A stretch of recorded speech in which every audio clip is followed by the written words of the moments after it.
Welcome, guys, to the next live stream here. It is going to be Benfica versus Auckland City, and kickoff has already started here at the stadium. I'm just getting the full up board up there, just getting fixed because I didn't have it prepared just yet. But here we go. Kickoff has started. It's already been about 20 seconds. And let's see, so far, one vote on Benfica already. 100% chance of winning this one. I'm 100% sure that they're going to win. I have no doubts, really, because Auckland is not looking great at all. And I'm sorry to say that, Auckland. I definitely think that it's been a joy of a team of, not really well known getting into this Club World Cup representing New Zealand. But yeah, it's over. It's all over before it started. And Auckland actually wearing a yellow kit here, so I'm going to change the colour there to a nice yellow because that is going to look nice on the table-looking thing there, the scoreboard. There we go. It's 0-0, 57 seconds played, and there's already a chance of Benfica. It's going to be a corner for Benfica, just cleared by Den Huijer. And here is the lineup for Auckland City versus Benfica. So, in goal for Benfica, we have Trubin, of course, Carreiras in left back, Otamendi left centre back, Silva right centre back, Barrio right back, Koku and Orsnes as the DMs, Artikoglu, Prestiani and Di Maria in the forwards, and we have Pavildis as the striker. For Auckland City, they're actually playing the B team mostly, which I think is just to let all their players really have some fun here at the Club World Cup, even if they do lose by a lot. Playing some different players really is going to be fun for them. So their captain, Tracy, isn't actually playing today. He is going to be a sub. He is being replaced by Garrow in goal. Then we have Boxall right back, Lagos, Mitchell, Heijer, and Bell as the defence there. Zoo and right and left wing, respectively, and then Bevan as the striker. Of course, some of the familiar faces for both teams there. We got Otamendi, Trubin, Di Maria. We also have Carreiras, Artikoglu. I think, no, he did not start last time. I think Koku did, though. Some new faces, however. Prestiani, one to watch. I think he's going to be an amazing young talent. Here's a chance of Benfica, actually, on the left side. Artikoglu takes the shot, and it's just wide. It is going to be a goal kick for Auckland. And Auckland's familiar faces are going to be Boxall, Mitchell, Bell, Heijer, and that's just about it. I think the rest have been replaced. Also, Illich, I think, did play last time. But, yeah, the rest are all new players. And hopefully, we can see a goal for Auckland, at least one in the whole tournament. That would be, something really exceptional for them to even get a goal in this tournament as a, semi-pro team. If they actually do manage to pull off a win here, Auckland will be in, I think they will be in second place. Yes, they'll be in second place if they pull off a win. So, it's still in it for them. Of course, Boca versus Bayern is going to be a big decider for the top of the table there. Again, no South American teams have lost in this tournament yet. So, Bayern could be the first to smash out Boca and prevent that from continuing. Of course, all the European teams yet to get a win against them. We saw yesterday Botafogo, the winner of the Copa Libertadores, actually winning against PSG, the winner of the Champions League. The Libertadores, basically the Champions League for the South American teams. And that honestly just, highlights some quality there from the Brazilian club. It really shows that, again, the European clubs underestimatingly massively the sort of quality these South American clubs can possess. And that's why I do think that the European clubs really need to, calm down and actually play their squad here properly. Exactly what we're seeing from Benfica here. We saw it from Bayern against Auckland. Both of these teams playing basically their first team on. There's only been really 3 subs for Benfica and only a couple for Auckland. And that is just because of the fact that, they're not taking chances. I mean, who knows? Auckland could have an amazing game today. They could play like prime Barca randomly today. It's been in many teams like this where, they have off days and then suddenly against one team, they'll suddenly play like the best they've ever done in their entire life. So that's why you never take chances in football, especially in a competition like this. And that's why I was extremely surprised with PSG playing 5 lists of their starters. They didn't play 5 of their main starters. And, of course, they're the main ones. Nuno Mendes, João Neves. Who else was there not missing? I think it was Fabian Ruiz in the midfield. Like, the whole midfield was different. Honestly, a bit of an underestimation there from PSG. But, of course, hopefully we can see PSG winning into the round of 16. I'm sure they will. They're versing Seattle next. Seattle could pull off a major upset and really, actually have a chance to get into the round of 16. Because if you guys didn't know that for the next game, Seattle... So let's have a look at Group B. In round 3, if Seattle win against PSG, all 3 teams there... So if Botafogo win against Atleti and Seattle win against PSG, then PSG, Seattle, and Atleti will all be on 3 points and it'll go down to goal difference. So Seattle actually have a chance of getting into the round of 16 here. And yeah, everything's on the line. Botafogo basically in. There is no chance of them really getting out of this now. It's really going to be up to goal difference. And I can actually see them winning against Atleti, judging by the fact that Atleti was actually poor really against Seattle Sounders. Though the scoreline didn't really reflect the true game conditions with that 3-1. Seattle were unlucky really to have 3 conceded against. It should have really been 2 because, they really got lucky there at Atleti on their goals. Of course, hitting the crossbar and it bounced in on one of them. There was a chance by Alvarez, which was kind of unlucky, where he hit the top right post and crossbar connection point, which is a bit unlucky. Here's a chance for Auckland City. They've actually crossed this in straight out and deflected by Benfica. Now this is Benfica holding some possession here. It looks like it is going to be Orsnes with the ball, just playing it out to the left side here. Now Goku. And this is just going to be played over to Carreras. And now it is on this left side. Artikoglu just lost. And now Auckland actually have a little bit of play here from Yu. Yu just gives it away. That was about 1 second of Auckland possession. And it's Benfica once again with the ball here. But yeah, so far Auckland aren't looking as bad as last time. They actually got another set of possession here. And here's a chance for them actually. It's a 1v2. This is on the left side. We got Bevan playing back here to Yu. And Auckland actually trying to retain some possessional football here, which they didn't do in the first game. They really played very ultra-attacking at the start against Byron. A very big mistake, honestly. Here they're doing Park the Bus, which is a good idea, good game plan. I did think they would do that from the beginning, because Park the Bus really gives opportunities to smaller teams, because you can defend as much as you like. Just play on counters, really. That was a bit silly from the goalkeeper, just giving it to Benfica in the defense. Hi, CDF. Hi, Nelson. Welcome to the stream, both of you guys. Hope you're doing well, both of yous. And this is now Di Maria on the ball. He is the one to watch. Di Maria is excellent. This is his final competition for Benfica before moving to, I can't remember which Argentinian team. I think it's Rosario. I'll have to research that a bit more. I don't think so, actually. Di Maria, new transfer. Let's see here. Benfica just playing this in. That's Prestiani just trying to find someone. That is going to be a corner for Benfica. Did I say PSG playing in as well? I think so. Benfica corner there. Prestiani, brilliant play. And yeah, it's just cleared away nicely by Yu there. And he's actually giving a little bit of a clap to his team. He's actually, showing a bit of desire here.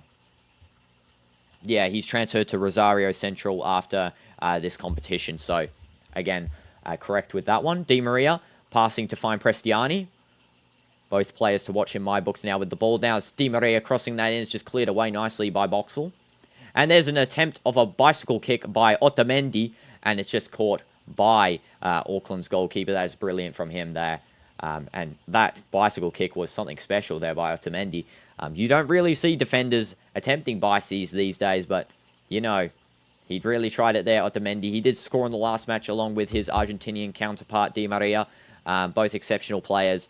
Di Maria, one of the few sort of Argentinians I respect, along with, of course, there's another one in this tournament, of course, with, I think it was Acuna? Yes, Acuna.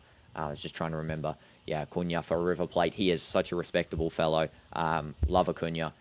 Di Maria also, as well, big respect to him, and he loves CR7, of course, as well as Messi. And there's a shot from long range by Benfica.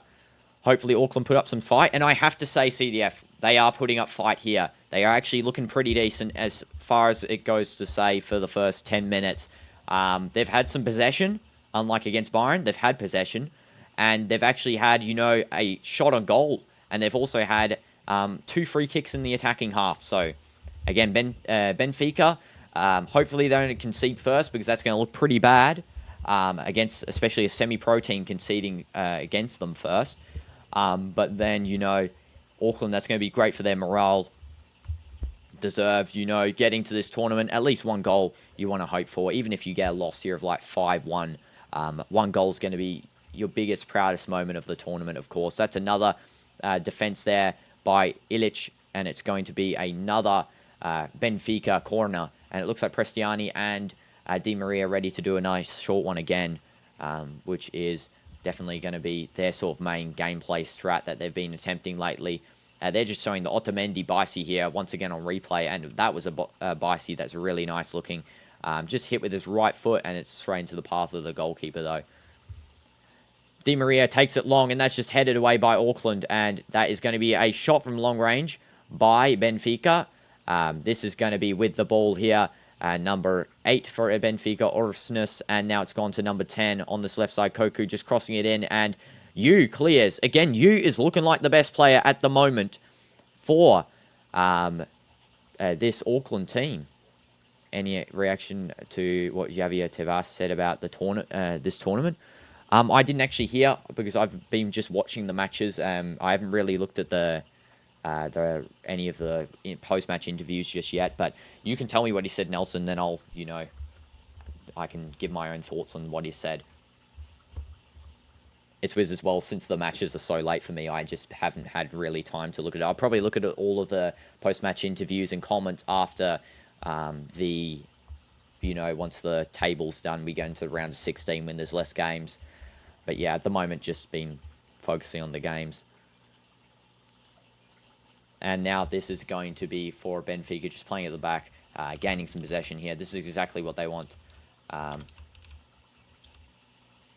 So Tebas was saying eliminate the Club World Cup. I see the arguments, first of all, why you don't want the Club World Cup. I have my own opinion on it. The fact that I think this competition should still stay. I think that the competition is a deserving one. FIFA trying to try some new things. Of course, it's going to bring a lot more matches. But I think that the competition shouldn't be in June. And it shouldn't be hosted in USA as the second main thing. And there are two reasons why. First of all, for club attendance and current weather conditions. Nothing really to do with actual USA. It's more so to do with the weather conditions. We've seen so many match delays here. It's not really been great in terms of that organisation. It's during hurricane season. That's when the World Cup's going to be hosted, during hurricane season. So we could see delays there as well. The temperature is extremely hot for some players, especially the European clubs such as PSG playing in hot temp. I mean, of course, we'll see the MLS clubs, the Saudi clubs, and of course, the South American clubs a bit more used to that sort of temperature range, but these European clubs not really used to that, and so they're going to have a bit of a harder time. And then in June, straight after the actual league, the league season, the cup competition season's done. I feel like it should be in July before the next season starts. Just because, June, a big month holiday, you go into July, have the Club World Cup. You can even do it where the Club World Cup year, since FIFA, dictates all of the tournament timings and stuff, since, of course, UEFA, CONMEBOL are all, bodies of FIFA, they can even push back the season start by maybe 2 weeks just to compensate for the Club World Cup, and then end it like 2 weeks later into June the next season. And I think that would really solve the issue of players being tired for this tournament. I do think it's an opportunity for clubs like the South American clubs to show quality here, the SPL clubs to show quality, MLS clubs to show quality. They don't really get shown that on the big stage, it's mainly just the European clubs on the big stage.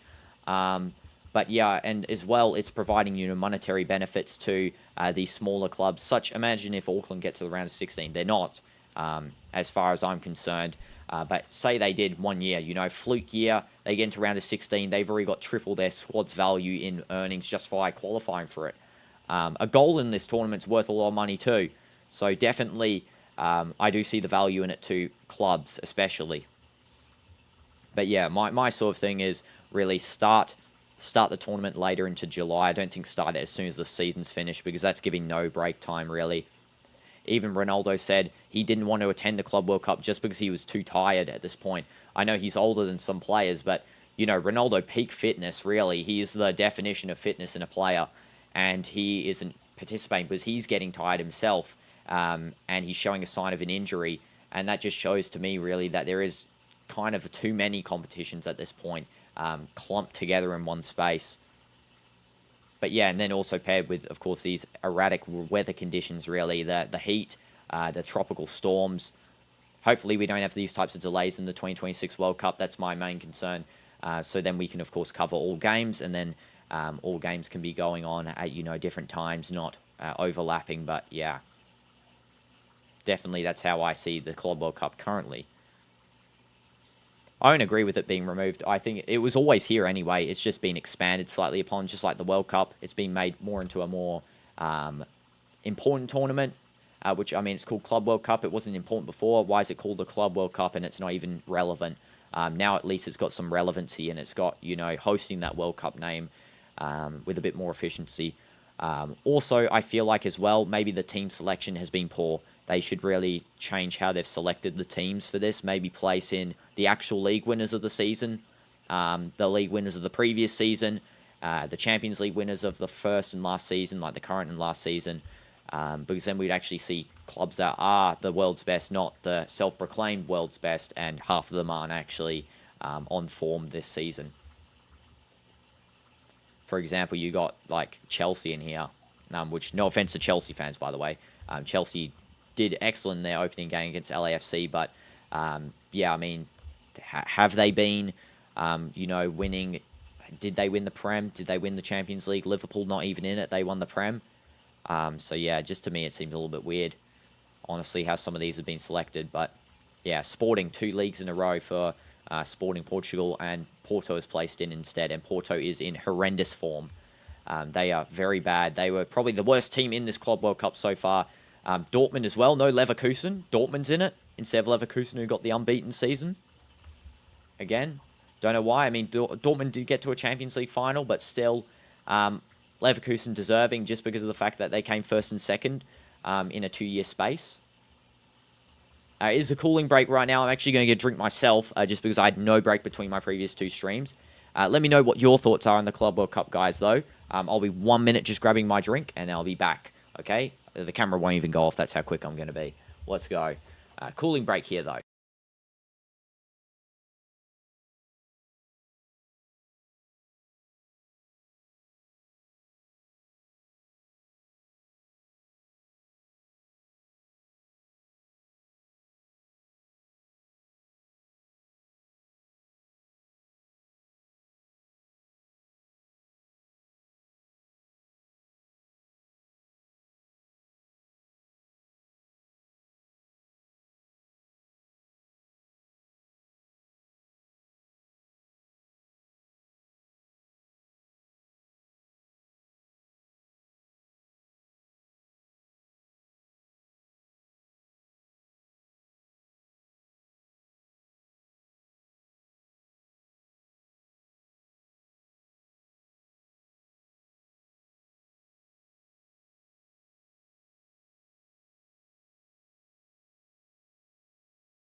Okay, we are back.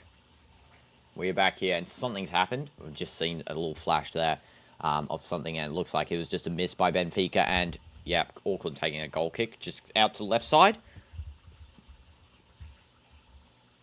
Also, guys, WL cut. I asked the people in the previous stream, and they thought it was pretty good. I got the highlights in the hair. You can see, frosted tips. Hopefully you guys enjoy it. I think it's a good haircut. It looks kind of like, I think it was Yamal, not this year, last year, before he got the shaggy blonde look.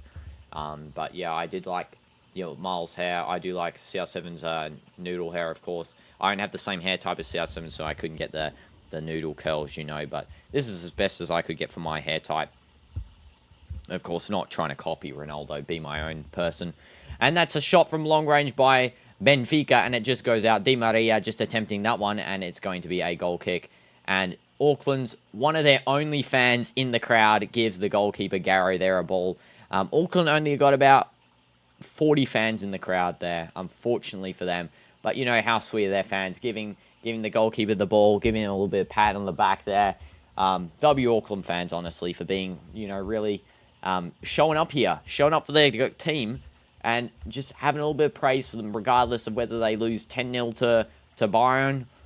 Just being here in itself must be amazing for these Auckland City fans, And here's a chance for Auckland to really play on. Nope, it's just given away. Given straight to Benfica, and that's Benfica on the left side with Otamendi. Di Maria is open on the right. I wouldn't be surprised for a cross there to him. This is now Carreras. Now a quick ball to Koku. Now back to Otamendi. Cross coming in, and it's gone to Orsnes. Di Maria. Di Maria, quick ball to Prestiani, and that is just lost by Prestiani. It's going to be a quick little play out here from Auckland. That was actually a nice little hold up there. I think that was by Heijer. And that is going to be a free kick for Auckland City in the defensive half there. And just a little bit of a stat thing here, guys. Auckland have 40% possession. I mean, it's not as good as we used to see, as we saw from, every other team in this tournament. But 40% possession is way better than their last game. Already way better. I can't even remember. Their last game was what? How much possession? Let's just see the full-time possession stats here. 30% possession at full time. That's the whole game's worth. So, yeah. Yours is 12:23 in USA. For me in Saudi, it's 7:23 p.m. at night. Also, the next game after this one's at 9 p.m. I just realized as well. Yeah, there's no 10 p.m. game. It's just go straight to... after this one, we immediately go into another one. So, that's a bit interesting. Also, crazy that time difference, isn't it, Nelson? Like, honestly... Genuine insanity there. 7 hours in front. That is crazy. And Auckland just winning some possession here. This is going to be played on to the right side. This is you. You with the ball. He's actually showing some real, desire to win this game here, you. He's definitely probably Auckland's player to watch this game. Was he even on last time? I don't know. Can't remember Auckland's lineup from last game. Let's have a look if he was playing. Because he for sure is looking good. And he wasn't... Oh, he was playing. He was subbed off 71st minute. I don't think he really received the ball at all because Byron, my goodness, in that game were deadly. Definitely more deadly than SL Benfica, of course. And this is now going to be a throw by Carreras just back to Otamendi. And Otamendi just passes to Silva here. Now Barreiro passes to Goku. Goku to this left side here. It's now... Artikoglu back to Otamendi. Barreiro, who's now moved into like the right centre-back position, and Silva's overlap back into right-back. This is going to be Orsnes now with the ball. Silva. Orsnes. Now through ball finding Prestiani, who is looking good. He actually has the same haircut as me. The exact same haircut. I'm not even joking. Like, I look like a clone of him on the field there. This is Di Maria just finding one of his plays inside the box. There's a chip by Di Maria. This could be a goal for Benfica, the first goal of the game, and it's actually missed. That is a tap-in, once again missed by Pavildis. I can't believe they've done a second miss there, Benfica, and this is actually looking, pretty bright for Auckland, I got to say. Benfica aren't looking that great so far, but of course, we know Benfica turns stuff around, as we saw, against Boca Juniors. Benfica definitely... I think can make it into the round of 16 over Boca because Byron will definitely hinder their progress for getting in. Of course, Benfica still have to verse Byron. It's going to be in round 3, so this will be tight. Benfica do need a win here. Of course, if they don't get a win against Auckland, it's over. It's over for Benfica because there is no way that they don't get a win here and then they win to Byron. That would just be the weirdest change of events, I feel like, out of anything, to be honest. Now, this is Benfica on the left side with the ball. Still just having most of the possession here, of course. That was a nice little play from Barreiro. And there's a little flick over to find Orsnes, and that is cleared up nicely by Auckland, though Prestiani regains possession, passes to Di Maria, and Di Maria loses the ball. Here's a chance for Auckland. And this is going to go out to you. There is an open space here, and it's a 1v1 with... Auckland's Bevan. Bevan on the side here. This is actually, he's not really done that great there, Bevan.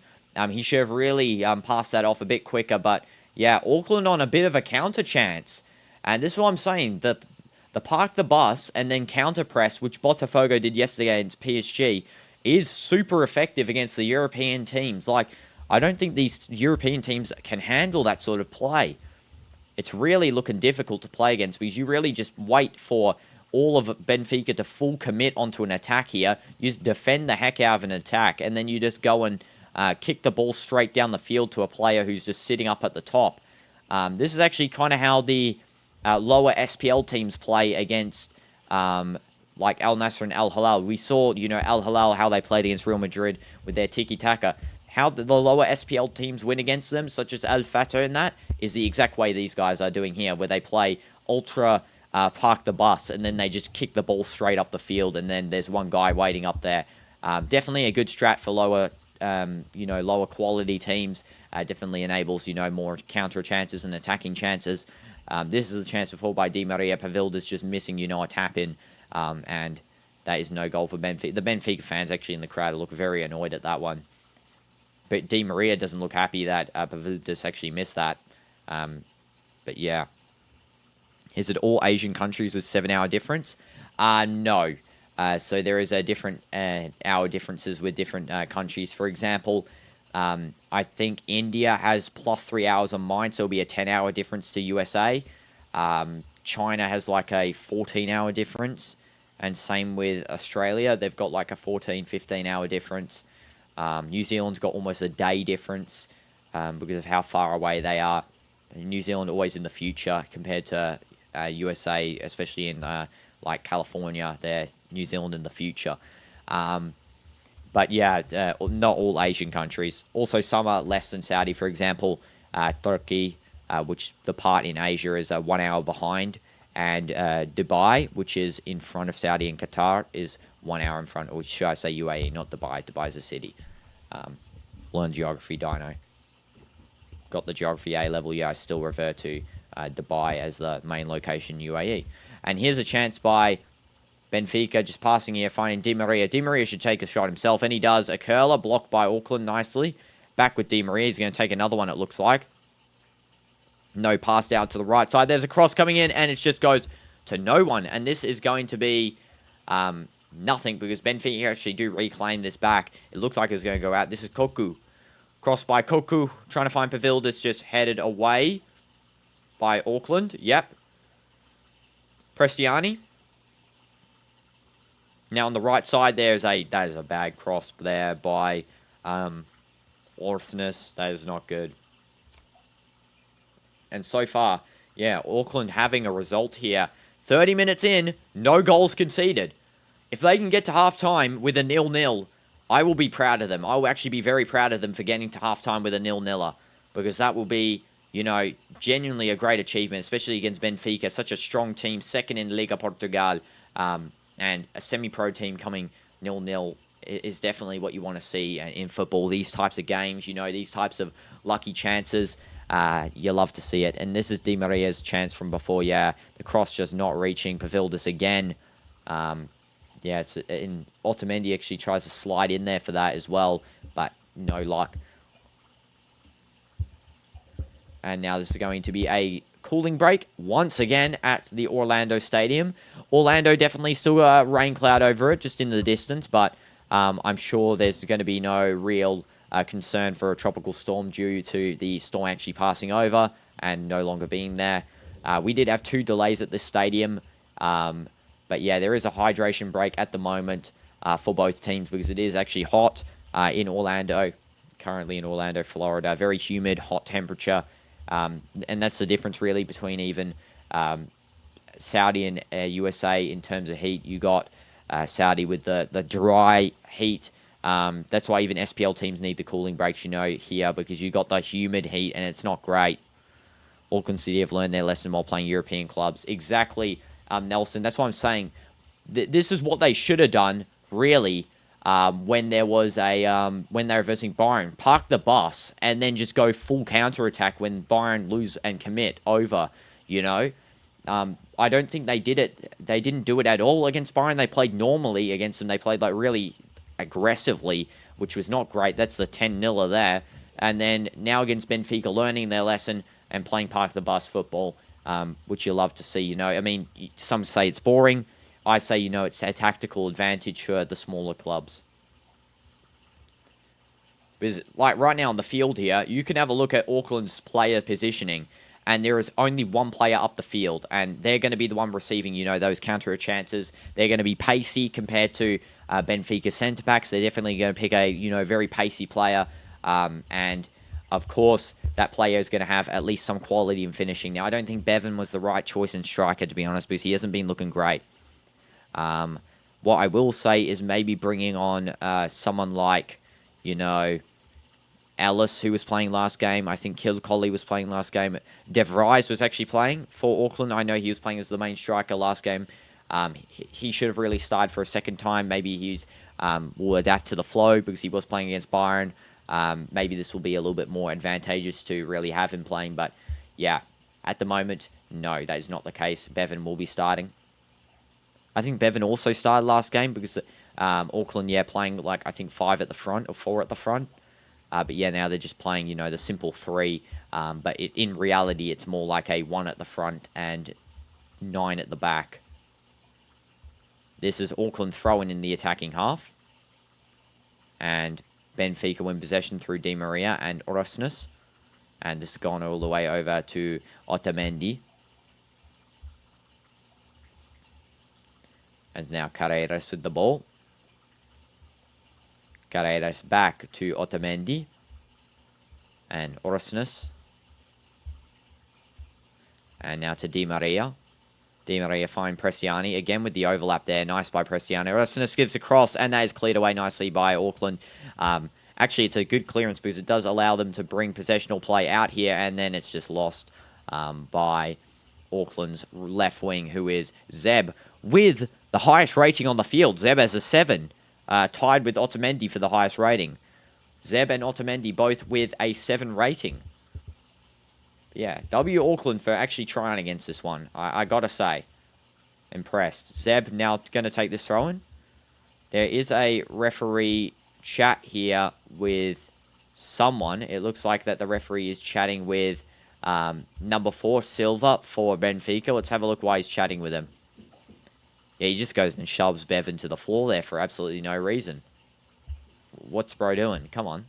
Show a little bit of sportsmanship, please, Benfica. You know, this team got destroyed 10-0 by Byron. Let's have a little bit of respect. And, yeah, that was a bit of an unnecessary foul there by Silva. Still no repercussion. I think that was just a warning. Now this is over to Otamendi. Passing to Silva now.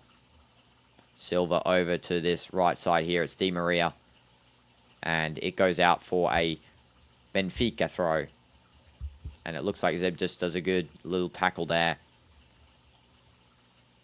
He is actually having been chat to by the referee as well, because it looks like he might have fouled Di Maria. Just stood on him there. I think that's the case. Let's have a look here at the replay. Nah, Di Maria's going and dove there. That is a dive. I don't know. Maybe there's a slight clip. Well, I can't really tell. That was a really fast replay there. You guys can decide if that was a dive or not. But yeah, to me, it seems a little bit like it. But at the same time, you know, it was too fast to really tell if there was a small clip. We'll take Di Maria's benefit of the doubt and say that it was a foul, though. Free kick for Benfica. And it's going to be between, of course, Koku and Di Maria taking. And Koku's going to take this one. And that is just cleared away by Auckland twice. Double clearance there because it actually almost goes in twice in a row. And that is great from Auckland City defenders there. Brilliant. Brilliant from them. Well done to Boxall and Hyja there and Mitchell. Brilliant defensive work from them. There was also some other, you know, players in the box, but I'm pretty sure it was them too that really just did those exceptional clearances there off the line for Auckland. And Auckland are looking great. They're actually looking like, not in terms of like, you know, being, you know, the star winners of this game, but they're looking better than last time by a long stretch of a mile. They look like they're actually playing football now and not being a punching bag for a European club, which we love to see, you know. This is now going over to Silva. Now to Di Maria. Zeb trying to mark, and that's cleaned up nicely by Auckland, just bringing down to the halfway line here. And as it stands here, 10 minutes left in this half, plus any additional time, I'd say about 5 minutes, just due to the 2 cooling breaks, possibly a third cooling break soon, that there could be, 5 minutes additional time in this. Benfica, ball cleared. It's going to be a throw-in.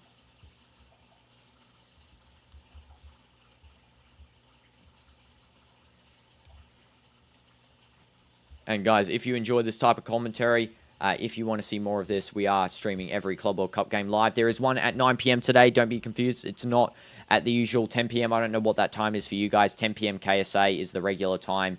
I'm guessing for USA it is 2 when the game will start, 2 p.m.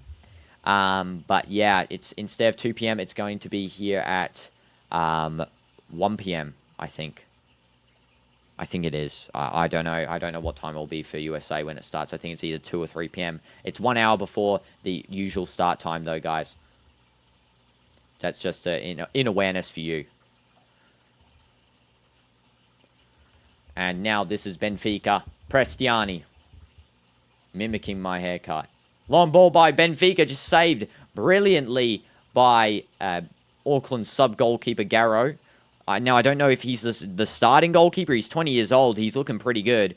And this is going to be a free kick for Auckland. And it looks like that Di Maria is going to get a yellow card here for shouting at the referee. That is insane little arrogance there from Di Maria. I did not expect that from him in this game, especially against a team like Auckland, getting that aggressive. He needs to calm down a little bit there. I mean, I can see why he's questioning the foul, but still, calm down. There is no need. Oh, there is a foul. Okay, he does commit a foul, especially from that side angle. Hi, Bartolomej. Welcome to the stream again. And you're in bed yesterday when PSG lost. I know, Botafogo winning. And again, this is the European teams doubting the non-European teams. I said it so many times in all of these streams. I'm not going to repeat it much more. But you guys know what I mean. You can rewatch my other analysis on it on some different streams. But yeah, I have said multiple times that this is really just an ideological loss for PSG. Bayern Juve final, yeah. In USA, the second game today starts 3 p.m. followed by 6. Okay, I see. So yeah, usually that game would start 4, I'm guessing, just because, yeah, the game's like an hour less.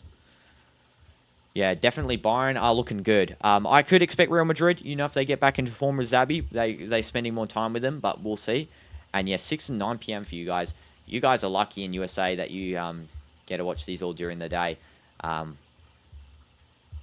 yeah, Bayern, Juve, you got a lot of confidence in Juve there, Bartolomej. Definitely not matching my confidence for them. I mean, they were brilliant, of course, against Align, but of course that was Align. We haven't seen them up against the likes of Man City yet. If Man City do beat Juve, I don't really give them a chance because Man City is not discrediting them, but currently looking like a pretty more weaker squad just because they've been off form lately. And that is a nice clear up for Benfica. This is going to be a free kick for Benfica, actually. They've actually just played it from goal kick. They don't even need the free kick there. But yeah, this is now going to be Prestiani passing through to Pavildis. Now Prestiani finding Pavildis open space there. Prestiani should really be starting for Benfica in multiple other games because he is looking good. Might actually get player of the match here if Benfica win. And that is going to be cleared out. Di Maria takes a shot and it's saved by Auckland City's goalkeeper Garrow there. Brilliant by him. And he's kept his team in it before halftime. 5 minutes until halftime. The extra time is put in. And yes, Ian, Auckland are actually somehow drawing to Benfica still, and they're actually doing my strat that I recommended, park the bus with the counter-attack opportunities. Maybe they're listening to the streams, who knows. But Auckland are committing to that strat, and I'm happy that for them, really. Auckland 1-0 Benfica. Now, that's a bit confident, you know. That is a big confident call. Well, if we see the same gameplay here, we can see a 0-0, possibly just because of the fact that Benfica aren't finishing clear chances. Auckland are again, parking the bus, which is ultra defensive. And there's a chance for Benfica, and it just goes on the roof of the goal there. Prestiani again at the end of the chance. I'm sure he will get player of the match. I actually signed him again in my EAFC career mode. I think I said this in a previous stream with Benfica when he came on for them in the first game against Boca. I signed him in career mode, and I love playing with him on there, and he is actually proving in real life that he's actually decent too. Sign Prestiani in your manager career mode, guys. He's good. And Auckland still with the ball here, just losing it on the little bit of an attacking chance. Now, I remember there was this new account that joined you while that Byron-Auckland match was going on. Maybe an Auckland official. Yeah. You know, it could have been someone from the Auckland thing. I don't know. It could have been a fan. Someone related in the, you know, in the upper areas of their club. Because, of course, Auckland not really getting, you know, big promotional for this game. So I could be really one of the only channels promoting them here with the, you know, commentation of the matches. So who knows? You never know. Anything can happen. On the way, they only have to beat PSG. There are not many good teams in this moment. City, honestly, can't, as Juve fan. Real new coach. PSG, not that strong. Yeah, Atleti, definitely not a good in this tournament. So I don't see them as an opponent. Dortmund, I don't see as an opponent for Juve. I don't see Dortmund as an opponent. Dortmund look, again, like Porto in this tournament. Porto and Dortmund look the same. They both look like they're going to get out in the group stage just because of their incompetence in the games. The next match is actually 1 hour earlier than usual. It is going to be Flamengo versus Chelsea. We did actually have a Flamengo fan coming on the 5 a.m. stream earlier today. They didn't really speak much English, but they were excited for that match. They were really hoping Flamengo get the dub. You guys can give your score predictions for both this match and Flamengo match in the chat, and I'll go and rate them. But as it stands, yeah, 4 minutes until... now 3 minutes until halftime. And Auckland are going to be looking at a halftime 0-0. Better than the 6-0 yesterday. I mean, the last time they played in round 1, you know. Better by far. New cut 8.5 out of 10, yeah. You can kind of see there is a little bit, since my hair is pushed back, you can't really see the highlights as good, and the camera I think hides them a little bit, but they are definitely a nice ash blonde. You can search up that color. But yeah, also the cut, if you look at Prestiani's cut in this match, if anyone knows what Prestiani looks like, if you're watching Ion, he has got the exact same haircut as me. Like, I'm not even joking, genuinely the same cut. So yeah, you can rank it based on what his looks like on the HD cam. Flamengo 2, Chelsea 3. Yeah, I can see that happening only if Liam Delap starts over Nicholas Jackson. Delap a starter for sure. And Auckland's goalkeeper is scored against there. It's a goal for Benfica. It actually looks like, though, there might be a possible free kick for... Yeah, free kick for Auckland. There is a foul on the goalkeeper. Benfica do score a little bit of a rebound there, but it is a foul. Yeah, foul, clear. This might be checked by VAR.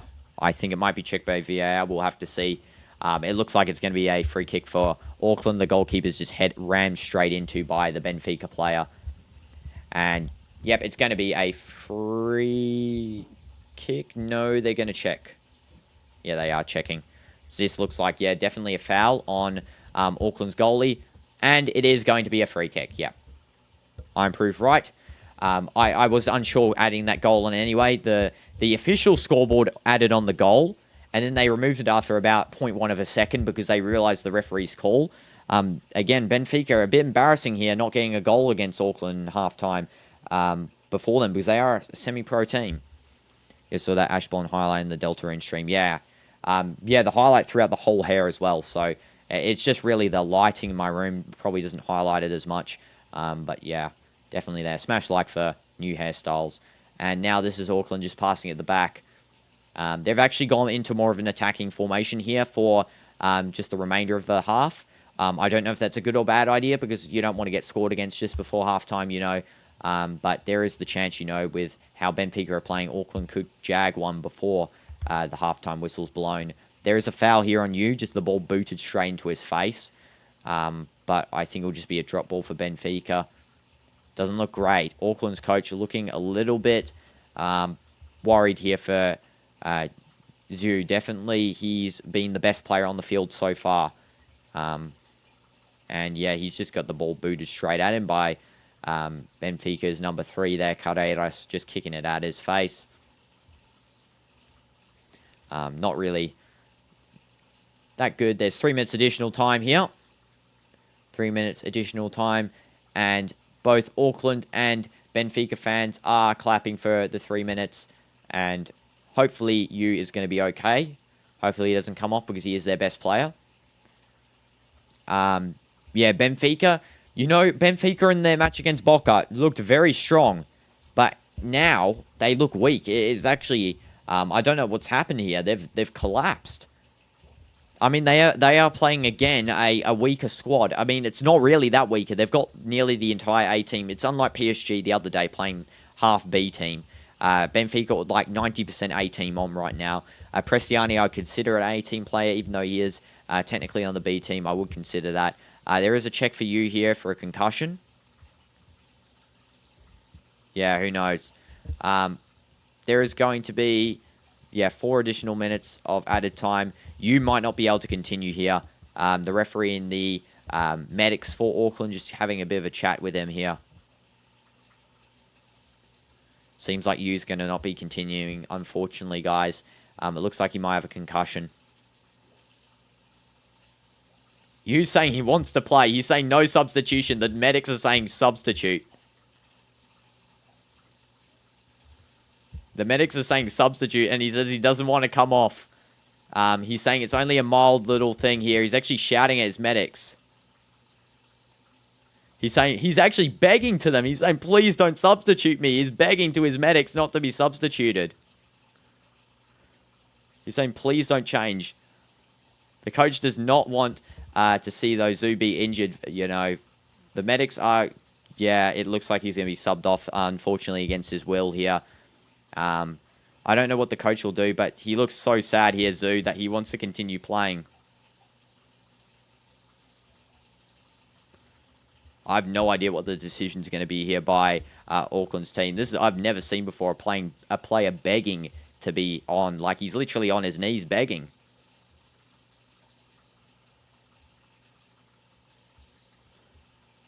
And he's still not been subbed off yet. He's waiting for... He's still discussing on the side by the medics. The game has gone on here. And there is a chance saved by Auckland's goalkeeper. It's going to be a corner for Benfica. Corner for Benfica there. Just a little quick chance there. Following Zhu on the sideline just arguing with his medics. And corner for Benfica. Di Maria taking. Cross coming in. And that is punched away by Auckland's goalkeeper. And that is a wild shot and saved again by Garrow. He could get player of the match here by his performance so far. Punched away again by him. Another chance. And Zhu's still on the sideline here. There's another injury for Auckland. And the game is going to be paused just to look at this little injury here now. Looks like Garrow might have punched his own teammate in the face. A lot of head injuries coming here for Auckland, unfortunately. What is happening for them? First we have Zhu, and now we got, of course, Garrow punching his own teammate there. Yeah, he does punch him in the face.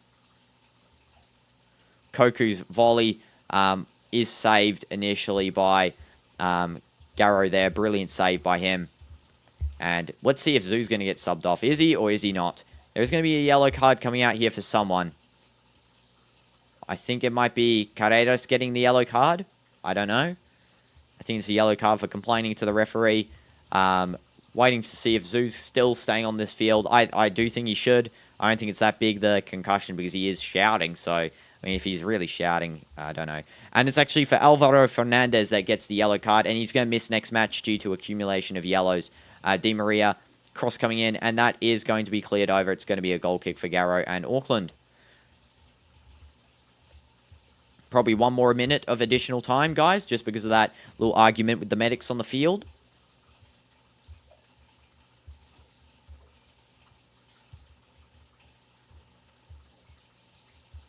And, yellow card for Carreras just because of his frustrations there against the Auckland team. Sorry, Alvaro Fernandez. should I say, it is Carreras. His actual name is Alvaro Fernandez Carreras. Di Maria. Di Maria passing into Prestiani. Prestiani skilling one, and that is going to be a penalty for Benfica here before halftime. Zoo's still on the field as well. Penalty against Prestiani there, just getting fouled in the box by what looks to be one of Auckland's new defenders at the back there, Lagos. And let's have a look. Is this a penalty? Yeah, it is. It's a clear penalty. That is going to be a penalty for Benfica. So Benfica will probably lead here before the half is over. Unless Garro can absolutely pull a miracle here and keep his team 0-0 before halftime. Here we go. Penalty. Let's see who's going to be taking it. Looks like Pavildis will be taking this one. You think he'll miss? You know, I think Garro can actually make the save. He has been on precision form. And it looks like, yeah, Pavildis will be taking this. Oh, no, Di Maria is going to be taking. And we saw Di Maria in the last penalty. Di Maria was insane in the previous penalty, so I don't know if he'll miss or not because he did that cheeky little tap against Boca to put Benfica level. This is now Benfica's second penalty in a game. 2 out of 2 games have had a penalty. And this is going to be Di Maria again. Garro ready to make the save if needed. Let's see if Garro can save this or Di Maria can score. There has been, of course, so far in this tournament, I think 3 penalty saves. So this could be a 4th one. This could be, actually, this could be the 3rd. I think there's only been 2. Yassine Bunu and Ustari in the first opening match. This could be the 3rd save.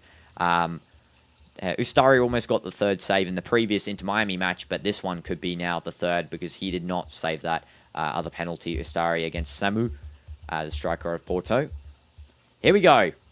Can Garro get a save here for Auckland and keep them 0-0 before halftime? This is, of course, the final action before the halftime break. So let's see. Di Maria against Garro. Here we go.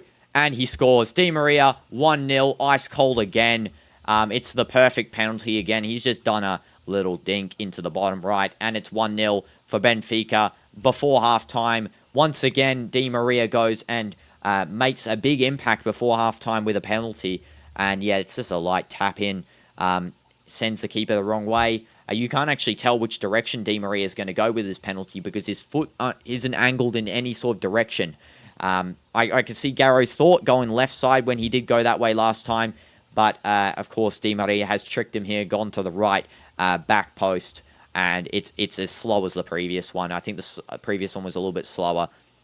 And there's going to be about maybe 1 minute more additional time here just because of all the stoppages. Auckland could really maybe get one back. If they could get 1-1, then that would be pretty epic. There's going to be a kick here for Auckland, a free kick. Just a foul by Angel Di Maria. Auckland could definitely make a impact here if they got a goal. If they got a goal, this would be insane for them. First goal of the tournament and also making it level again. The Auckland fans and the bench players there definitely looking on in hope that they can get something from this free kick. Trubin ready. There's coming in the free kick by Zoo, and it's just too far. It's going to be a goal kick, and it's going to be halftime. Zoo is back on the field, of course. I don't think he'll come off. He's showing, quality to stay on. But this is going to be now Benfica just playing it out here. I'm sure the referee will blow in any second for halftime. Probably the final chance of the half coming out here to Di Maria on the right side. This is Di Maria just passing over to Orsnes. Now Orsnes passing in to Prestiani. Di Maria just not receiving that. And Auckland now with the ball. And that is going to be halftime there, guys. We went quite over the halftime time there. And Benfica are leading 1-0 going into this half against Auckland. Definitely better than the 6-0 that they had before and the previous halftime against Bayern Munich. But yes, this is a sort of good result, you could argue, for Auckland because, of course, they could get a goal if they continue playing with the, defense, not giving up a penalty. Then they could easily get a 1-1 draw if they actually try, for the goal, get their first goal of the tournament. I do think it's possible. And yes, it's going to be 1-0 at halftime. Any predictions still in the chat for this game that haven't been done? I recommend do them now or rank them. Because honestly, this game is looking up to be probably one of the better games that we'll see from Auckland from this tournament, and probably the only good game from this tournament from Auckland, because I don't see Boca going the same way. I do think Boca will score a couple past them, unless, of course, they do play in this style again. I could be wrong. 2 or 3-0. Yeah, I could see that happening, definitely, if Benfica do change up. Benfica need to really start, considering actually going a bit more attacking, putting their shots on target, because this is going to be embarrassing if they can only get a 1-0 against Auckland. It will be just showing, a lack of quality from their squad, whereas Bayern scored 10, I mean, Benfica's no Bayern, but definitely they do have that quality. Second in the Liga Portugal, so they should be really showing some sort of it. You know what I'm saying.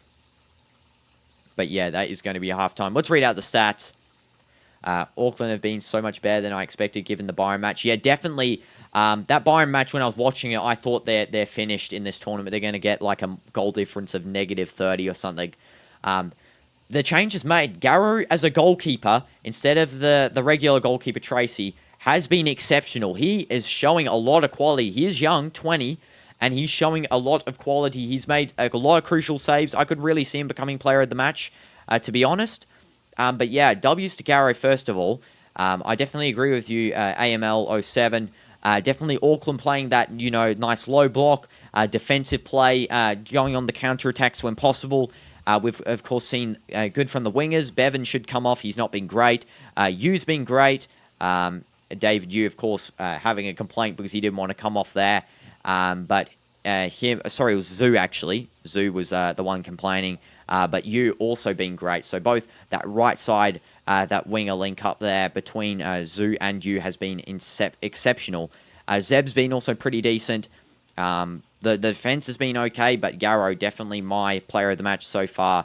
Besides Prestiani. Prestiani has been very good in this game, and I do think he should be a starter for Benfica. Definitely an upcoming young talent that really is showing quality. He is only 19, Gianluca Prestiani, and he is already playing like a matured player. A lot of passing, a lot of play from him. Can't blame him for not wanting to come off, but I can only think they can see the penalty because the situation got to their heads. Yeah, I do think that was a bit unnecessary penalty concession there by, I think it was Lagos who did the tackle. Yeah, I can definitely see, first of all, Zoo as well. I agree with you not wanting to come off because, only chance to play against the big teams. Why would he want to come off there? He would want to stay on and have some, fun, even if it's going to be a loss. I mean, Auckland are probably taking this more as a fun, time rather than a serious thing, though they are showing some quality in this game. And yeah, they should have really, for that last chance with Prestiani, not really been that harsh on the tackle. Maybe let him go through. Garro should have rushed out. I think that's one mistake Garro did make. He should have really come out and tackled Prestiani himself instead of course, Lagos doing that penalty concession with an unnecessary tackle on the side. But yeah, I can agree with you guys on your takes as well. And yeah, I know Benfica need a win only, but of course this is going to be harmful to their reputation, not getting a couple of goals against a semi-pro team. Remember, Auckland are a semi-pro team. They're not even a professional grade team, so it will be harmful to a professional team who came second in Liga Portugal if they can't get a high score against a team such as Auckland.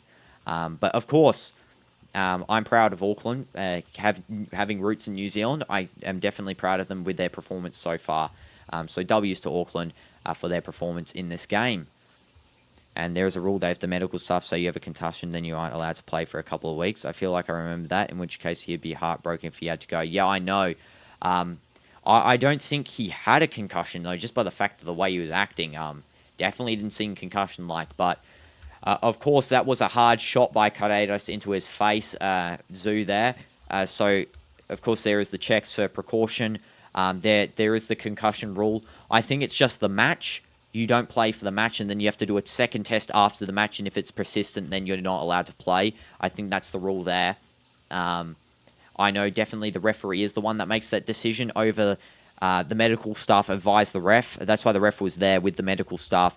They advise it to the referee, and then the referee calls for a demanded substitution.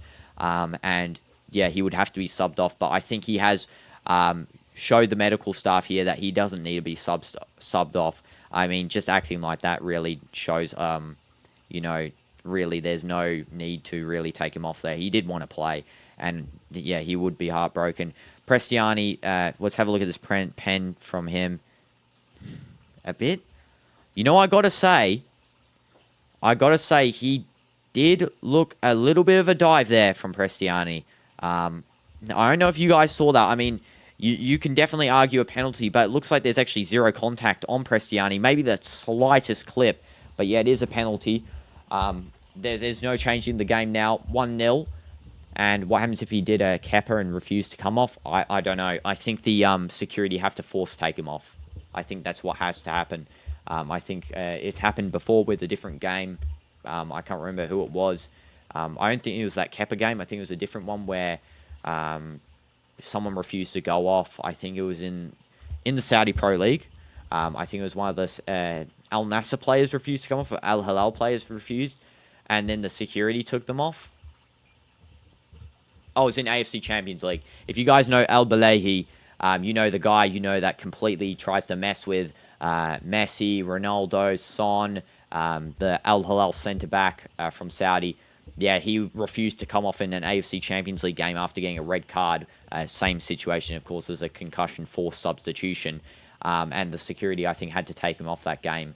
It was against Al Ain, I think. Halal did win, but yeah, he refused to come off from a direct red from a deliberate handball denying a goal. Yeah, he'll get a red card. He'll be sent off. But yeah, same situation. If you don't come off from a red, the security will take you off. So that is what happens. Let's have a look at the stats here of this game. So far, Benfica, 64% possession, 2.3 expected goals, 18 shots, 8 on target, 5 big chances, 4 big chances missed, which is not great. They missed about 2 tap-ins, Benfica. 223 accurate passes, 89% accuracy out of all. 6 fouls committed and 5 corners. Auckland, 36% possession, 0.07 expected goals, 1 total shot, 0 on target. 0 big chances, 0 big chances missed. 118 accurate passes, 79% accuracy, 5 fouls committed, and 0 corners for Auckland. Hi, Erosion. Welcome to the stream. But yeah, so there's the stats. You guys can make with it. Okay. Bro, what is it with this Orlando Stadium? There is another delay to this match. There's another delay at this Orlando Stadium here, and there is going to be a weather delay again. Let's go and put it up on the field. Match suspended, severe weather, and yeah, it's happened again, guys. This is now 3 out of 3 games at the Orlando Stadium delayed due to weather, and we can actually see, yeah, there's a thunderstorm cloud over the top of Orlando, which is not great. They've got rain, it's predicted, and then sun for the next couple of days. Why pick a venue that's going to have tropical storms continually over it? I don't know what they're choosing is here, FIFA, but this is another delayed match. Match suspended. I'll give you more updates. I'm just going to get some water again. I'm feeling very thirsty from talking all this time. But you guys, put your thoughts in the comments on these weather suspensions, because now we've got 4 weather suspended matches throughout this tournament so far, which is an insane amount. Is it a cloud passing to the side of the stadium again? I know. That game, what game was that? That was suspended because of the cloud passing. I forgot, because it was yesterday's game that we did watch. I can't remember. That was the Atleti. No, it was the Atleti match. Why was that suspended? Because a cloud was next to the stadium. It is the same thing here. There's a cloud next to the stadium. It's not actually over the stadium here. I'm looking at Zoom weather thing here, and there's no cloud on the over the stadium. So it's a pretty, Palmeiras versus Al-Ali, actually, you're correct with that. AML, sorry. I should know better. I've watched all the matches. So, but yeah, there was a cloud. The clouds are not over the stadium here. Again, it's another one where it's next to it. This is, again, poor, really, from, this type of decision-making. I know they have to do it to be cautious, but that the stadium venue should be changed. They shouldn't be picking a one where there's literally a cloud. You can see these clouds before the game happens, It's there. It's not just appearing mid-game. They should be choosing it beforehand to change venue or something. Watching all the games is crazy. How do I survive? Changing to sleep during the game, during the day, and then at night I stay awake and watch all of them. Especially here in Saudi, the games are at 7 p.m., 10 p.m., 1 a.m., and 4 a.m., except for today is an exception because the game's at 9 p.m. for the Flamengo-Chelsea one. But yeah, it is crazy so far for me. A lot of football talk. Now when I go to sleep, now all I hear is myself commentating in my head about football. I just can't get my voice out of my head now commentating. I'm just going to get a drink, guys, okay? I'll be back in 1 second, okay? And I'll give you more updates on the suspended match. But yes, thank you everyone as well who has tuned in and liked up. I appreciate all you guys and everyone who has subscribed as well. Appreciate you. If you do aren't subscribed and you want to subscribe, and if you're a public subscriber to any channels, you will appear right here down below and you'll get like a cool pop-up or something. Otherwise, I'm just getting a drink, guys. Any other thoughts, put them in the chat and I'll read them out, or any questions, I'll read those out too. W's.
Okay, back. And yep, they've just shown the storm cloud here, and it's not even over the stadium. What an embarrassment. What an embarrassment, honestly. It's every time. This Orlando venue should really not be used anymore. Especially, imagine this in the World Cup, because this is, hurricane tropical storm season in southeast USA, and also the southwest USA, and also of course, Mexico. So imagine the World Cup next year. If this happens, it's going to be a real bummer to most fans, especially ones who are watching, for example, in the stadium. They're going to have to keep going inside and coming back out, because of a bit of rain. Like, I know it is a hazard, but still, like, I don't really think it's that acceptable to choose this as a venue anymore. But yeah, it's really, I do think it should be slightly switched up. Also should turn my AC on. I'm feeling a little bit hot in here. But yeah, I think we'll just keep this. I'll just keep it on the Be Right Back screen, and I'll come back when there's updates on when this match will continue. Otherwise, guys, yeah, the match is currently suspended here. No signs of this one continuing currently. Let's have a look. Any sort of updates? It says second half's about to start, so we'll see. We'll see. I'm just looking on Instagram if there's any updates from Dazen. No.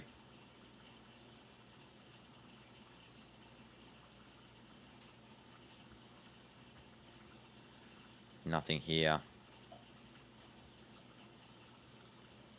And it looks like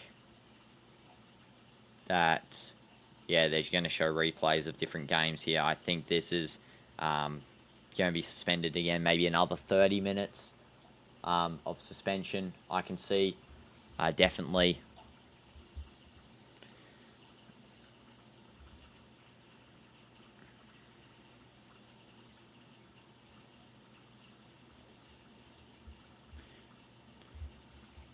As well, both penalties for Di Maria occurring at the very end of the halves, which is actually pretty crazy.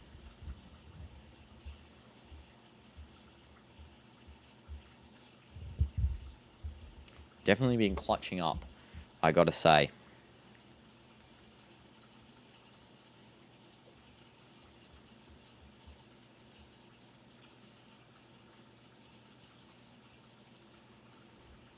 Nothing so far in here. I've just checked.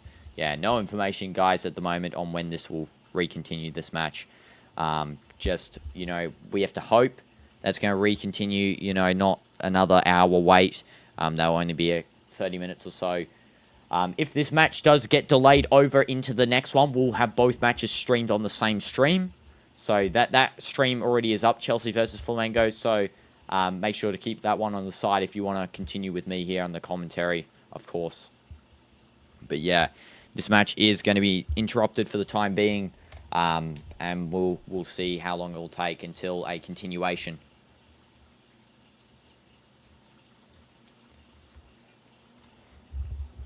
Also, it feels like my back is on fire. I have no idea why.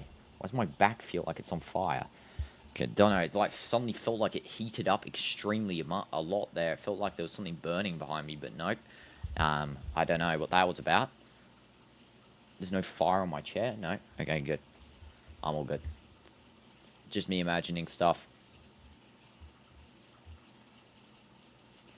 And this is going to be... Let's check FootMob. Does it say interrupted? Please, come on, at least give us some sort of information here, FootMob. Nope, just says halftime.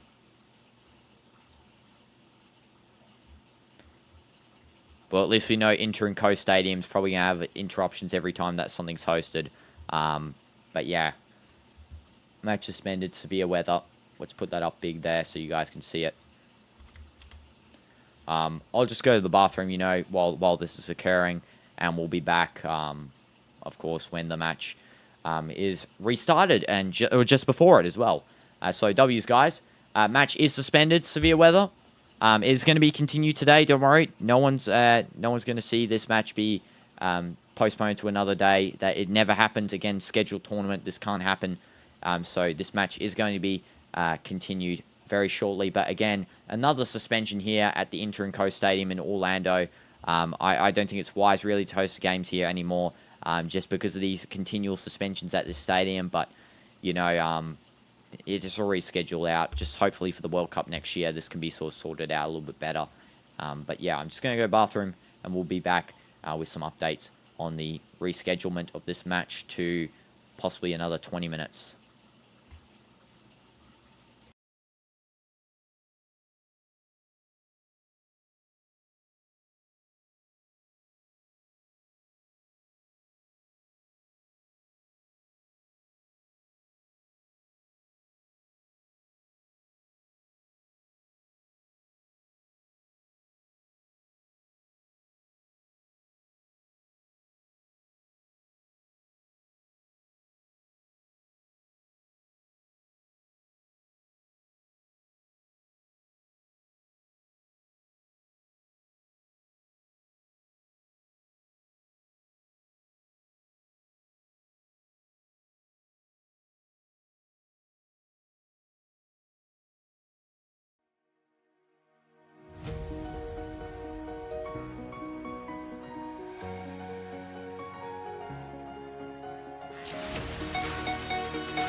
I'm back, guys.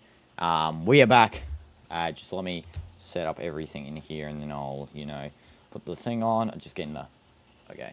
Hope you enjoyed the music, by the way. Just some nice copyright-free football music I've seen. Alright, so we are back here. The match has not started yet, annoyingly, because, yes, indeed, there is a still second-half delay due to adverse weather.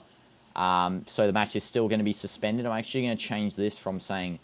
match suspended first of all to second half delayed severe weather. There we go, just so we can have an actual proper wording to what that is. There we go, I've got at the top. And yeah, my thoughts exactly. Of course, the next year the World Cup's going to be at the same time as this. We're going to have the same sort of tropical storms,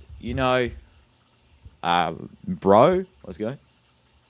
Again, yeah, it's still the same. It's still the same. It's still delayed. It's still delayed. It's not the same delay. It's the second half hasn't started yet. It's still the same one. It's been delayed now for like 30 minutes. So, yeah, that's a bit unfortunate. But it's in the same stadium as all the other delays so far. Orlando. I think there was one delay in one other stadium. I think it was in New Jersey Stadium. Yeah, I think it was New Jersey's. It is raining at the Interim Coast Stadium. I will say there's actual rain, so it's not like it's a fake one. But there is a delay to this match. But again, I mean the 5th time. Yeah, I know. I know it's so annoying. This is like, yeah, the 5th time this has happened in the tournament. 4th, maybe. It was either 4th or 5th. And it is just now, it's getting a bit overboard. It's the same stadium as well that keeps getting it. There was one different stadium in between. I think there was 3 delays with this one and then one at the New Jersey Stadium, this is unfortunate. And this is why I worry for the World Cup next year, that they're hosting at the same time as this year. This is tropical storm season. Florida gets these types of stormy weather. We get this type of stormy weather in, Mexico, where the other World Cup stadiums are, and as like the Azteca. I don't think this is going to be that great of an idea, hosting this in, these sorts of stadiums. I think that this has sort of been a mistake on part of FIFA, because if we keep seeing this sorts of stuff happening in, the World Cup, it's just going to upset fans a lot, because this is not... it's sort of pausing the flow of football. It might allow here... It might be beneficial to Auckland, because it allows them to, analyse what went wrong tactically. The goal, of course, was a penalty, so there was not much real tactical error. But it also might allow Benfica to really analyse in-depth how to break Auckland down a little bit easier while they're playing, park the bus football. So, yeah. World Cup of England would be crazy. When was the last time it happened there? I can't remember exactly. Probably was when I wasn't alive for it. But yeah, definitely World Cup in England would have been crazy.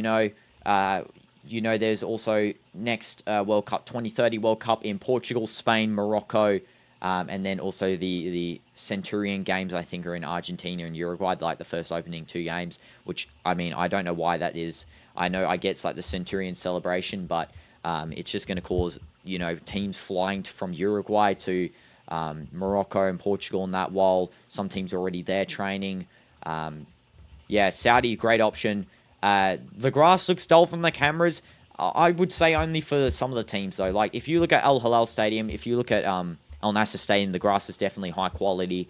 But again, the thing is about Saudi is that none of the stadiums you see on the camera, none of them are the World Cup stadiums. There is 0 World Cup stadiums there in Saudi currently. I actually live next to one being built, and it's an indoor stadium. It's got a closing roof. It's Al Qadsir's going to be their permanent home after the World Cup, and also if it finishes before the Aramco Stadium.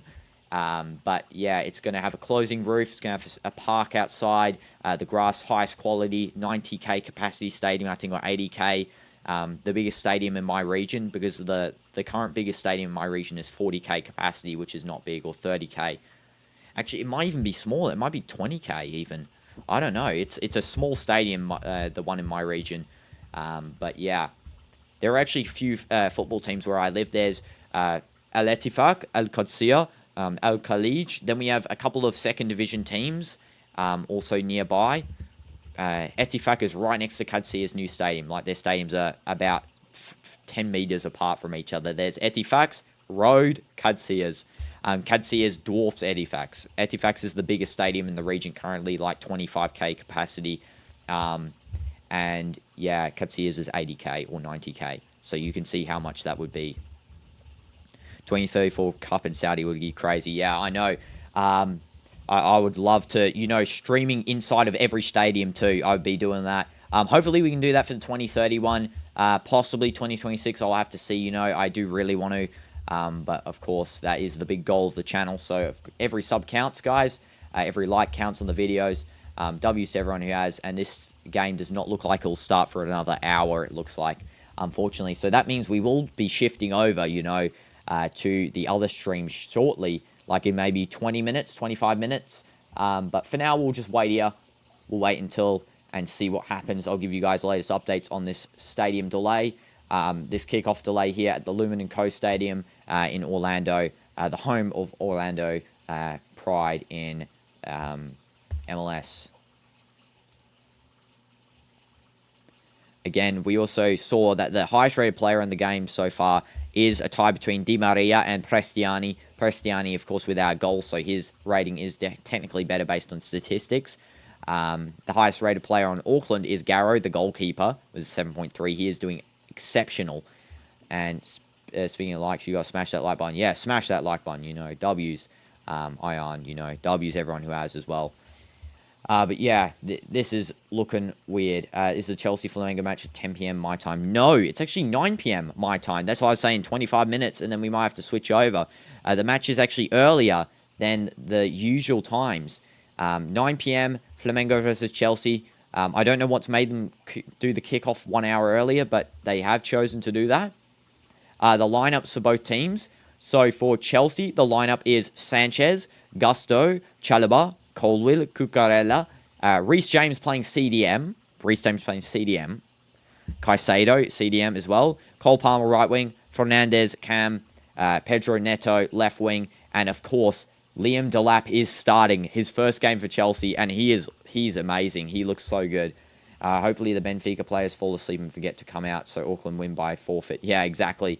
Hopefully, Auckland do take this time to really analyze tactically how to break down Benfica, because I have noticed these weather delays have helped out the smaller teams in getting a goal back in these tournaments. I mean, none of these smaller teams have won when the weather delays occurred, but they've all scored after it. We saw that with Pachuca. We saw it with, I think it was with Seattle. It might have not been. Ololi's the only one that really didn't get benefited by it. Instead, Palmeiras went and scored again. Yeah, it's happening with definitely. You have to go check in the matches tab for the FIFA Club World Cup competition. You have to click on the tournament and then click on matches, and it'll show you the matches order. Currently, it actually hasn't updated here that Benfica Auckland City is delayed.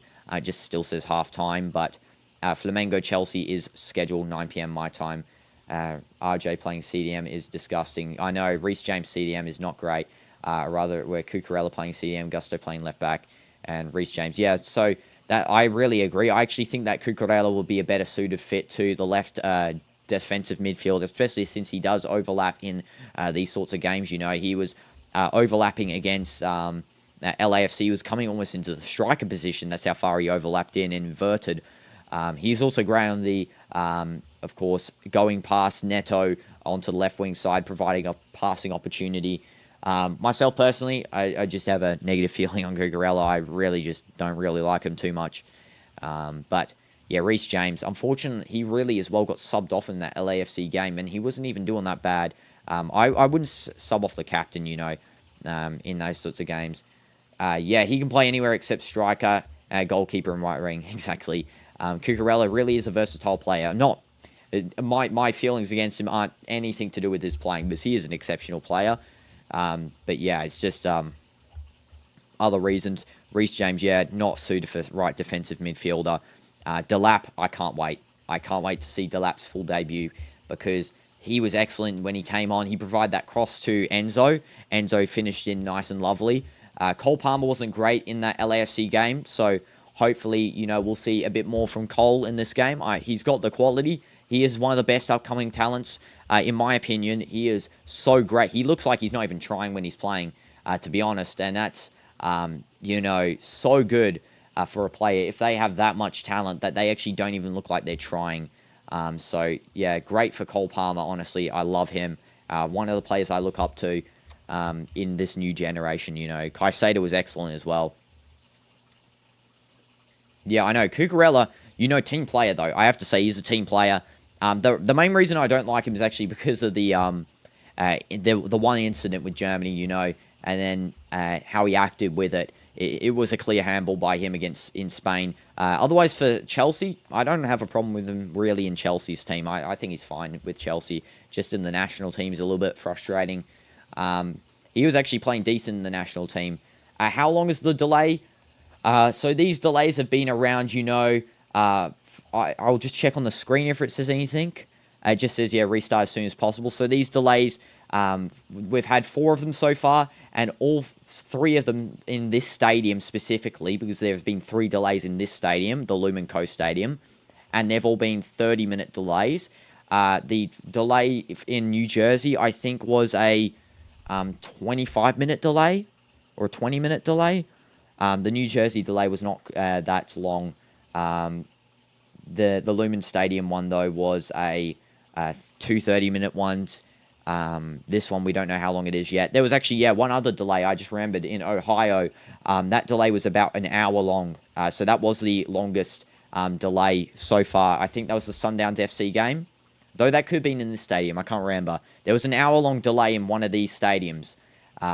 So, yeah, anywhere from 30 minutes to an hour. Then the players have to come back out and warm up, you know. So maybe if it's more than an hour, I think they warm up for 20 minutes. If it's less than, it's like 10 minutes. And if it's below 30 minutes, they don't warm up. When's the next match in Orlando Stadium? I don't know. Well, the Chelsea match is in Lincoln Financial Field. So I don't think there'll be a delay there, really. Let's take a look here at any Club World Cup games coming up. So we got the Chelsea match. Then we got LAFC versus Esperance in Geodis Park. I wouldn't say any of them today would be in the Orlando Stadium because it's being used currently. We'll check for Monday. No, the Halal one's in Audi Field. Just asked me, why are you actually watching? Yeah, fake fan. Yeah, exactly. Imagine asking that, you know. L sister for that. I'm sorry, I thought you were a true fan. Your sister Elena, but nah, that's an L fan right there. Mercedes-Benz for Man City versus Align. It's going to be one of these games, I guarantee it. All of Atleti's games in the Rose Bowl, what is that? Like, Atleti and PSG only playing in the Rose Bowl? Is that crazy? Please don't tell me Real Madrid's is here. No, Bank of America Stadium. Juventus, Lincoln Field, River Plate, Rose Bowl, Fluminense, Ulsan Hyundai, MetLife. Nope. Is there actually not another game in the stadium for a bit? Lumen Field, Mamelodi, TQL. Nope. TQL was the one that got a delay there. Hard Rock for Bayern. LAFC wasn't there as well. That was in the Geodis Park there. Hi, CDF. Welcome back. There is another weather delay, once again, CDF, in the Orlando Stadium. So we're just waiting for the second half to commence. Who are my dark horses for this Club World Cup? Now that everyone's played once? Yeah, so based on watching, I've got 3 dark horses actually in this tournament. And I'll go group by group to really say who they are. So for Group A, I don't think any of them there are dark horses. Group B, Botafogo, first one. I think that they're actually very good. I think they're good. Hi, Elena, by the way. Welcome to the stream. Yeah, if you're saying why are you watching DinoDoomz, get out, Elena. L fan. No, I'm joking. But then Group C, so Botafogo is the first dark horse. The second dark horse for me is probably going to be Mamelodi Sundowns FC. They were amazing when I watched them. Honestly amazing. Their fans were all here watching it with me. We had like 20 people watching it of full Sundowns fans educating me and everything. So they were honestly amazing. They had like the highest percentage possession in any game so far. Fluminense were okay. I mean, they did get a draw against Dortmund. I could see them being a dark horse, but my other dark horse is probably going to be Botafogo. I had Sundowns, and I say Monterrey, yeah. The final one, Monterrey, I say that they're going to be a dark horse because they look defensively sound. They look actually really good, Monterrey. Ramos carrying in the back line. I'm so happy Ramos sued. I'm so happy, guys, that he did the Sue celebration. And then the Tai Shoe celebration with the corner taker there. That was a brilliant set of emotes from Sergio. But yeah, Monterrey, I do think a dark horse just because of their, defensive capabilities. It's okay, Elena, as well. Apology accepted. Yeah, she actually left without saying anything. What? And yes, CDF, there is in bad weather in this stadium. Sorry, I took a while to respond to that, but yeah. And Botafogo seemed fantastic. PSG won 5-0 and 4-0 in a row, then got beaten by Botafogo, so they can't be that bad. Yeah, I know Botafogo, when I was watching them, Igor Jesus is honestly a brilliant striker. Did the Kamehameha when he scored against PSG. But he's showing a lot of quality, along with, Murillo, Alex Telles they have as well. Alex Telles, a former Al Nassr player, who is the team I support in SPL. Got, obviously, the Cristiano and the Mane Al Nassr card back there. But Alex Telles, a lot of quality from him. He is honestly a big loss from Al Nassr because he is back in Botafogo now, and he is showing so much good gameplay from, in the left-back's position. Honestly, a deserved win for Botafogo anyway against PSG. PSG underestimating and playing the B team for one half. Again, that is the European mindset in this tournament for some weird reason, except for Bayern. Bayern deciding to go all out, which we love to see Bayern doing that.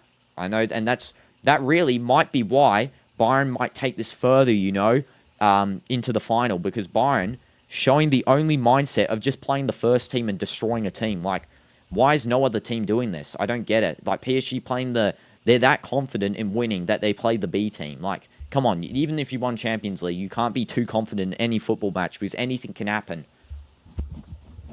None of PSG, Real Madrid are in to win because they're probably the three favourites, at least for European fans. Yeah, exactly. Well, as a Madrid fan, I do kind of want them to win because of Modric. I do want Modric one last thing for the tourney.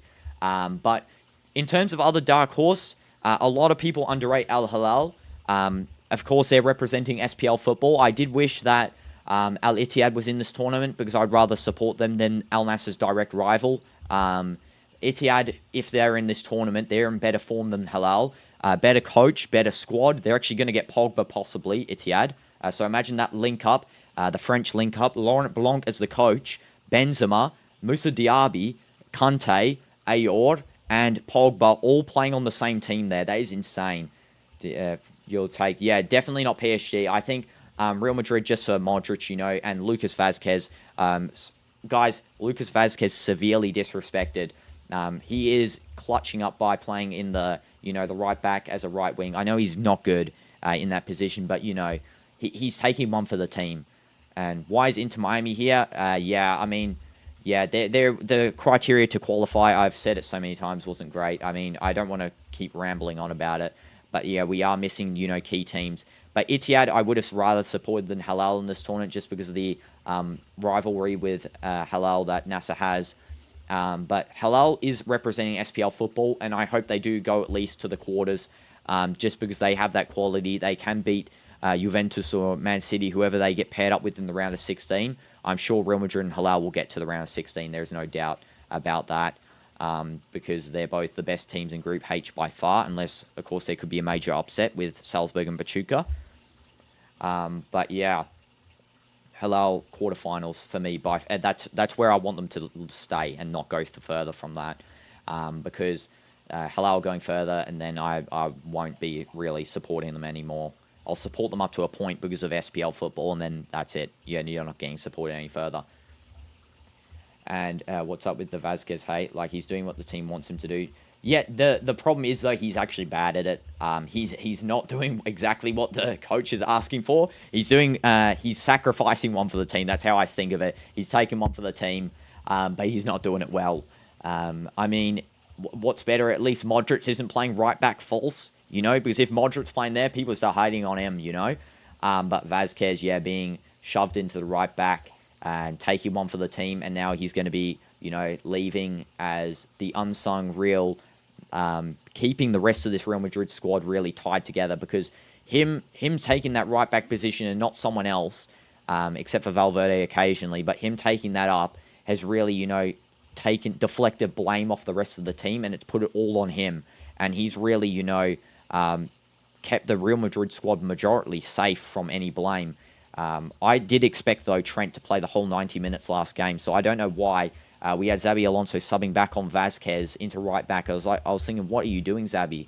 You're putting more hate on him for no reason. Because as soon as he came on, he lost the ball immediately. It was almost a goal for Hilal. The criteria to qualify, have a player that's good for advertising, be a team that's good for advertising. Exactly. I know. Sporting should have been in it. 2 leagues in a row for La Liga Portugal, and Porto's put in. And Ancelotti needs to take Alex Telles back in Brazil after that performance against Inter. Plus, Brazil have no good fullbacks after Marcelo and Alves. Yeah. First of all, I think you mean PSG, Ion. But yeah, Alex Telles, exceptional left back. I don't know who's the actual left backs are going to be for Brazil's squad. Let's go take a look at their squad quickly just to see who they do have in the, the fullback positions here. They've got here Alexandro, Alexandre, I'm just reading out all the defenders at the moment. They have Alexandre Ribeiro. They have Danilo, Ortiz, Beraldo, Marquinhos, Vanderson. Wesley's amazing. Pereira. We haven't actually seen Wesley at the tournament yet. He is in Flamengo. Nah, Elena. Elena, you know. W's. You're not an L. Pereira is the first midfielder there. So, Wesley, I can't wait to see for Flamengo tonight. I guess he'll be playing. But yeah, Alex Teller's going back to Brazil squad. I could see most definitely because, you know, he'll be making big impact on that left side. And to be fair, imagine Modric crosses from right back may just be better than Trent at right back. Can't lie because defending is about equal. Yeah, you know, I feel like, yeah, exactly. Trent doesn't really have that defending quality. And that's why I'm saying that if you guys take a look at this formation, I'm going to put a link in the chat to this previous game. And you guys take a look at this formation here. If you think this is a good formation for Real Madrid, actually, I'll just place the formation in the chat so you can see it. It's a 4-3-1-2, and you have basically you've got a right back and a right wing back slash a right defensive midfielder. I think this is going to be exceptional for Real Madrid. This formation, they should be going for it from now on. You put easily. This is how Real Madrid could line up under my standards here. You play so first of all, goalkeeper Thibaut Courtois. In right back, Danny Carvajal. Right centre back, you play Rudiger. Left centre back, Højbjerg, or you can like switch them around, whoever prefers which side, I don't know. Left back, play Fran Garcia. He is better by far than Mondi. I don't like Mondi too much now. He makes too many mistakes. He was good before, but yeah, he makes a bit too many now for my liking. Fran Garcia, definitely a good upcoming talent. You know, he hasn't made many. He's very fast and he looks very desirable with the ball, you know. Then for the right wing back, just in front of Carvajal, I'll put Trent. In the defensive midfield, I'll put Tchouaméni. In left wing back, I would play probably, you know, the likes of, you know, Valverde can play there because he is good on the wing back position. You could even play Trent on left wing back and play Valverde right wing back. That's a possibility because I know Trent can play on the left side a little bit. Then for Cam, Jude. And then there's two striker positions. Now, first of all, for one striker, you can play Mbappe, of course, on the left side, and then Vinny on the right side. You could also, of course, switch out Rodrigo, bring in Arda Güler. You can actually start Arda Güler over Jude.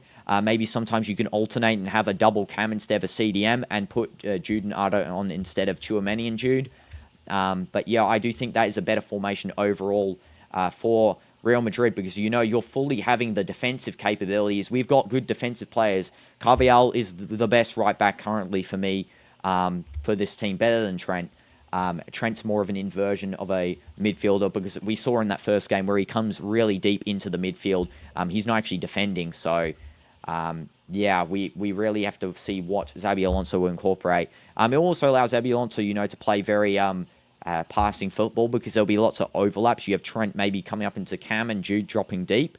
And it also allows a lot of different substitutes to play because, you know, you can bring on Gonzalo, you can bring on Arda Güler in any position really on the field because any position past the defense could be anyone there because there's no defined position, but they're all, you know, in a set formation with a tactic to play on. I think that's my opinion anyway on Real Madrid's formation. I think it's good. If you watch Modric at the World Cup, he was one of the best players in the tournament, going up and down the field and defending. So yeah, that's exactly what Modric does, though. That's the type of player he is. Unfortunately, yeah, getting a bit too, you know, getting older, he's not going to be running the whole time, just like Ronaldo, you know. Ronaldo not running the whole time. It's probably a little bit harder for a midfielder because, you know, as a midfielder, you have to run more than a striker, you know. Though I do see Cristiano in the Al Nassr matches. Not much in the Nations League because he was injured with a knee injury, but in the Al Nassr matches last season when he was playing the full 90 minutes, he was running the whole time. But yeah, as a midfielder, Modric still got, you know, that passing capability. He's got all the stats really for a pro midfielder, and that's why he's still staying in Europe, going to AC Milan. Most likely is his destination, Fabrizio said anyway. So we'll see. I do think Modric is exceptional though, and yeah, hopefully Xabi implements a tactic like that because, yeah, Carvajal and Trent on the same side would be deadly because Carvajal even going up into the defend in the right back, and Trent moving upfield, and then Carvial passes to him, and then it just opens up a lot of space. No problem, Elena. You don't have to apologize. It's all jokes, all jokes. W's, Elena. In your opinion, 3-4-3 better without 3 defenders being Carvial, Rudiger, and Hoytensen, with Trent as a right midfielder and Bellingham, Valverde in midfield. Gula can be in left mid, and yeah, the front 3, of course. But my only concern is at the moment, I don't think Vinny should play left wing anymore. I think Vinny should play striker now, and I think Mbappe should play left wing. Just to give it a test. I mean, the Club World Cup, we can really test this in. Also the pre-seasons. Because Mbappe is by far a better left winger than Vinicius. I know Vinicius was closer to winning the Ballon d'Or at one point, but everyone does know that Mbappe is literally the best player that we've seen in a long time currently playing. He is so good. Ever since 2018 World Cup, he's been the star headline player. Haaland was for a bit, but, Mbappe's staying up there. And that's why I think Mbappe should really get the chance to shine on left wing. And Vinny's not really showing, the skills anymore on left wing. I mean, he's having a bad period, but maybe trying on striker, he could be a bit better. But I know we need to try some new things. The best thing to do in football is always try some new stuff. So then we can see how, different tactics go, how different matches get played out. But I do think maybe preseason could be a chance to try Vinny and striker instead. The next match is actually going to start in 5 minutes, guys. I'm just going to get the next scoreboard up. It's going to be Chelsea versus Flamengo, so I'm already going to get that ready. Chelsea versus Flamengo.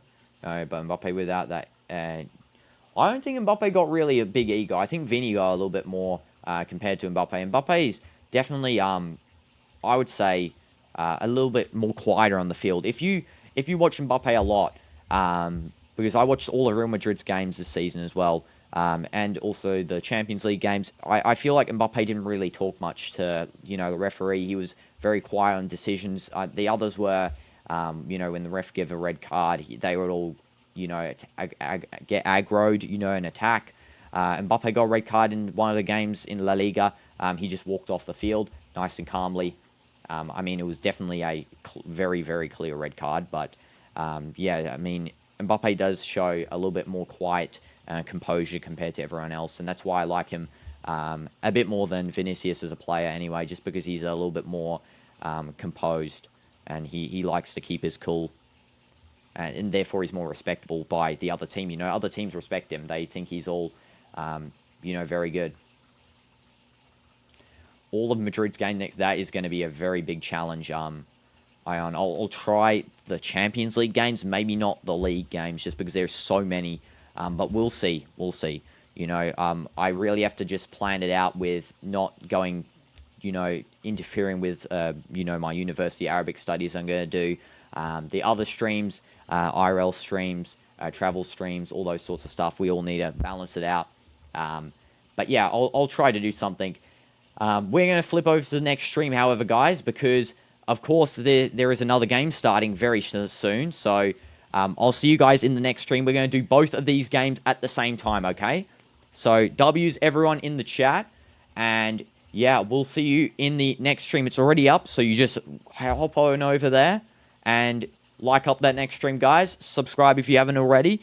And we'll be streaming Benfica versus Auckland City, the second half when it gets enabled. It's still delayed now, and it should actually be starting in a second here. The clouds have moved over. And, of course, Flamengo versus Chelsea, which starts in 3 minutes. So see you next time, guys, in 3 minutes' time. And W's, like up the next stream, sub up, guys, and I'll see you there.